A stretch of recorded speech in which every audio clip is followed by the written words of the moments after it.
The morning air inside the courtroom felt heavy with the scent of polished wood and the quiet hum of anticipation. This was the place where stories met their final chapters, where disputes were dissected under the sharp gaze of justice. Into this room walked Dominique Rogers, a woman whose heart was currently as heavy as the legal folders she carried. She was a customer service representative by trade, a person accustomed to de-escalating the frustrations of others. But today, she was the one seeking a resolution for a loss that felt too personal to quantify. She was suing her neighbor, Tamala Thomas, for a sequence of events that had led to the disappearance of a small, tan life that meant the world to her. The bailiff called the court to order. Case number 3008, Rogers versus Thomas. Everyone rose as Madam Justice Judy took her seat behind the high bench. Her eyes, sharp and experienced, scanned the room, immediately settling on the parties involved. She was a woman who had seen every version of human frailty and folly, and she had little patience for anything less than the absolute truth. Miss Rogers, Madam Justice began, her voice cutting through the silence of the room. The first couple lines of your complaint indicate that you are a dog breeder. Is that correct? Dominique Rogers took a breath, trying to steady her hands. Yes, she replied, her voice soft but clear. What kind of dogs do you breed? The judge inquired. French bulldogs, Dominique answered. How long have you been doing that? Madam Justice asked, her eyebrows arching slightly. Actually, I am just now starting, Dominique admitted. It is my first time. The judge leaned forward, her expression shifting from curiosity to a more stern evaluation. So that is not your business, then. What do you do for a living? I am a customer service representative, Dominique stated, leaning on the familiarity of her professional title. From whom did you purchase these two dogs that you had? The judge asked, moving through the facts with clinical precision. Dominique explained the history of her small canine family. There was a male, a year and a half old, purchased from a breeder in Pontiac, Michigan, when he was just a puppy. The second dog, the one at the center of this heartache, was a female. She was a 13-week-old French bulldog puppy, acquired from a local breeder in Muskegon, Michigan, who had been in the business for 30 years. Dominique had intended to breed these two dogs eventually, building a future on the foundation of their pedigree. Madam Justice looked down at the papers before her eyes wide with a mixture of disbelief and disapproval. I am reading this, and I am sort of wide-eyed reading it. She remarked, You got two dogs, the puppy you got in February. You let the dogs out to use a potty break. The property that you let them out on is not fenced. The puppy was 13 weeks old. You let a 13-week-old puppy out with a dog that was probably used to going in and out. You let that 13-week-old puppy out alone, and you claim that the defendant stole the puppy. That is your claim. Yes, Dominique whispered, feeling the weight of the judge's scrutiny. So my first question to you is, why in the world would you let a 13-week-old puppy out in an unfenced area? Why? What were you thinking? Madam Justice's voice was not unkind, but it was relentless in its pursuit of logic. I was just letting her out to use the bathroom, Dominique replied, her voice trembling slightly. It is just something that I normally do. No, you do not. The judge countered immediately. You just got this puppy. She was 13 weeks old. Dominique tried to explain her rationale, mentioning that she had owned the older dog for over a year, but the judge was not moved. She pointed out the inherent foolishness of expecting a 13-week-old puppy to understand boundaries or to follow the lead of an older dog without a physical barrier. A puppy of that age, she noted, does not know where it is going.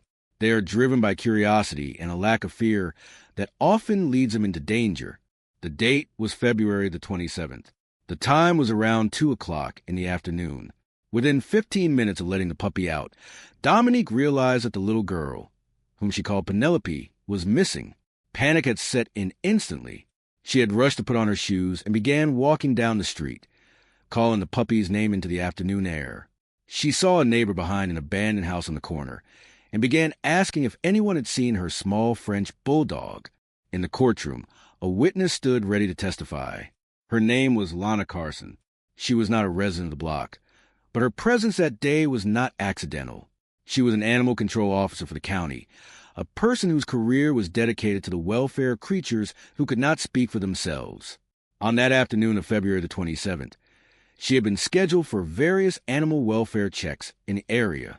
As I was coming down the road, Miss Carson began, her tone professional and objective.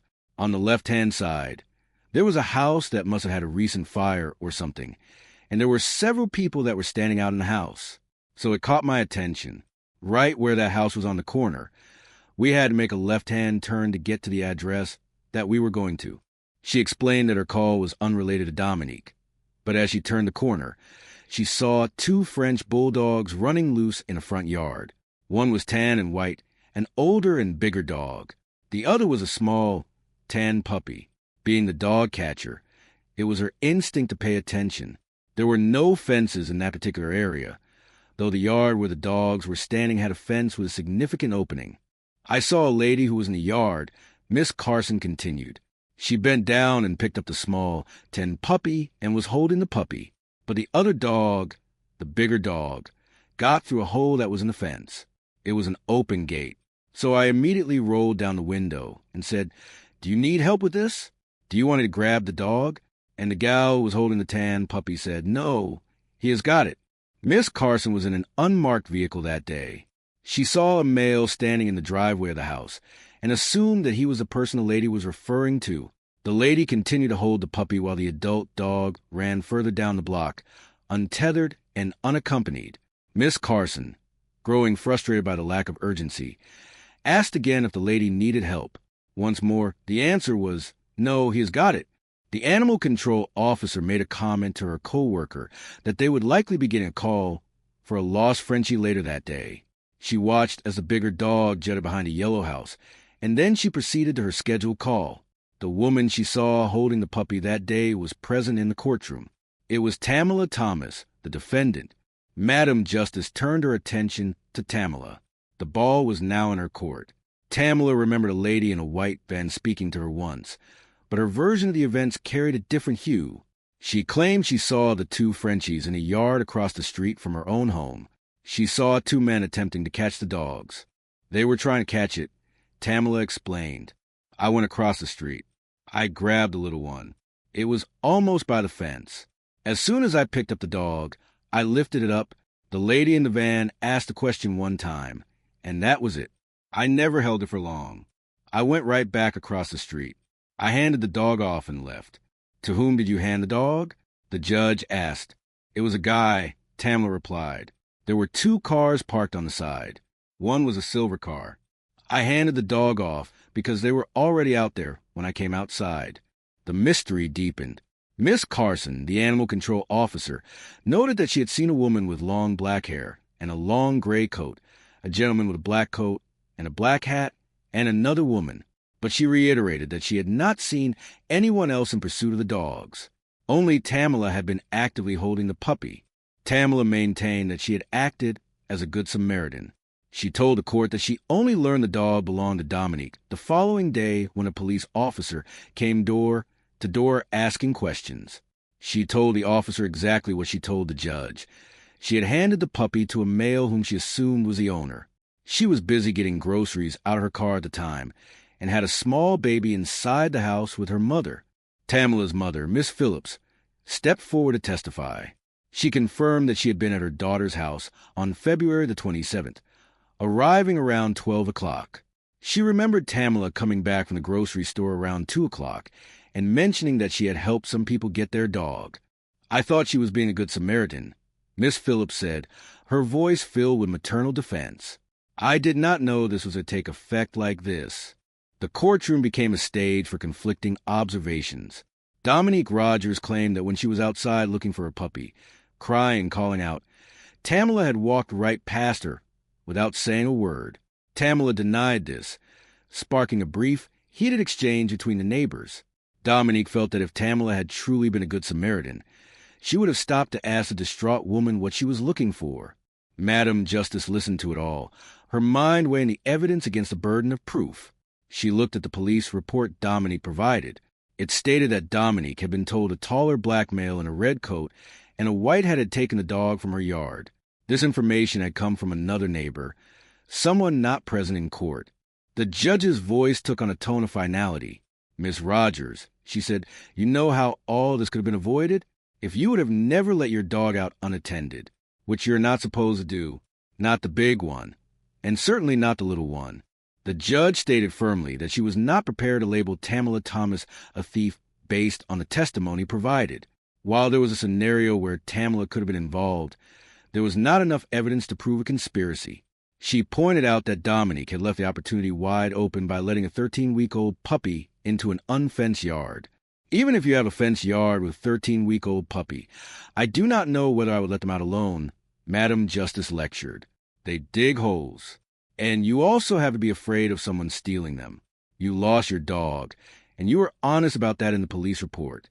But letting a 13-week-old puppy out alone is like letting a 6-month-old baby who is just learning to crawl go out.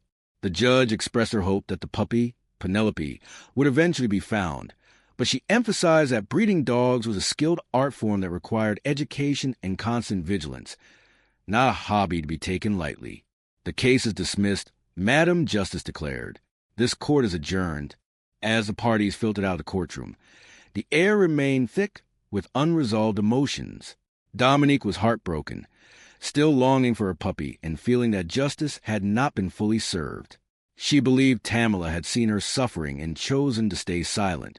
Tamala, on the other hand, felt vindicated, maintaining that she had only tried to help and had been wrongly accused of a crime she did not commit. Outside the courthouse, the world continued to move.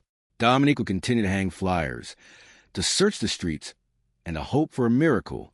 She had learned a painful lesson about the responsibilities of caretaking, a lesson that would stay with her forever.